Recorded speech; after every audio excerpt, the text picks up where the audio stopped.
புதையல் எங்க இருக்குன்னு தெரிஞ்சா நம்மளே போய் எடுத்துட்டு வந்துடலாம்ல. நமக்கு எங்க பொக்கிஷம் இருக்குன்னு தெரிஞ்சா நம்மளே போய் எடுத்துட்டு வந்துடலாம். இது ரெண்டும் எங்க இருக்குன்னு நம்மளுக்கு தெரியுமா? நம்மளுக்கு வேலை எங்க கிடைக்க போகுதுன்னு நம்மளுக்கு தெரியுமா? பொண்ணு எங்க கிடைக்க போகுது தெரியுமா? மாப்பிள்ளை எங்க கிடைக்க போகுது தெரியுமா? உங்களுக்கு வேண்டிய நன்மைகள் எங்க இருக்குதுன்னு தெரியுமா? இப்ப என்னதான் செய்யறது? இயேசு பின்னாடி அப்படியே கண்ணை மூடிட்டு நடக்க வேண்டியதான். அவர் உங்களுக்காக அவர் வெங்கல கதவுகளை உடைத்து இரும்பு தாழ்பால்களை உடைத்து உங்களுக்காக பொக்கிஷங்களையும் புதையல்களையும் அவர் கொடுப்பாருங்க.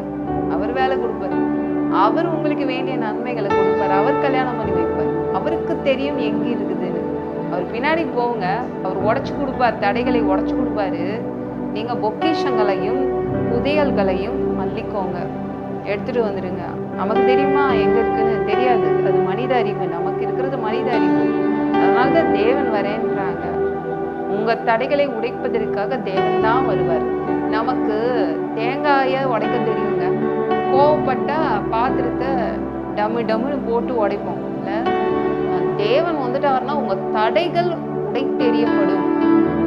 சரிங்களாங்க? உங்க தடைகள் உடையுது. எத்தனை தடைகள் இருக்குங்க உங்க முன்னாடி? அத்தனை தடைகளும் உடைத்து எரியப்படுது.